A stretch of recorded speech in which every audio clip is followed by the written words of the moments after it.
झालेली. आता बघा मित्रांनो, काही मुलं याच्यामध्ये नाराज पण आहे, काही मुलं खुश पण आहे. आता बघा खुश असे मित्रांनो, कारण की जी वेटिंग लिस्ट आहे तर ह्या अकॉर्डिंग लागलेली आहे. म्हणजे तुमचे जे काही मॅक्झिमम सीट असतील तर तुमच्याला पुढच्या भरतीमध्ये 100% तुम्हाला पद भरती बघायला मिळेल. म्हणजे काय आहे, जर का तुमची ह्या अकॉर्डिंग जर का तुम्ही वेटिंग लिस्ट लागते तर तुम्हाला पद वगैरे वॅकंट जाणार आहे का?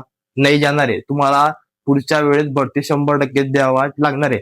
जर का तुम्ही ह्या अकॉर्डिंग विचार केला तर बघा 50% मध्ये जर का तुम्ही विचार केला तर 2693 म्हणजे हे 5,396 पद भरले गेले असते. त्याचबरोबर वेटिंग म्हणजे 50% वेटिंगच्या रूलनुसार तुमचे 2693 पद हे त्यांना भरावेच लागले असते. म्हणजे विचार करा मित्रांनो, 5,380 पद वेगळे आणि 2693 हे पद वेगळे. म्हणजे तुम्हाला इतक्या मोठ्या पदांची भरती तर होऊन गेली असते. म्हणजे 2693 ही भरती तुम्हाला याच वेटिंग लिस्टच्या मार्फत एवढे पद हे भरले गेले असते.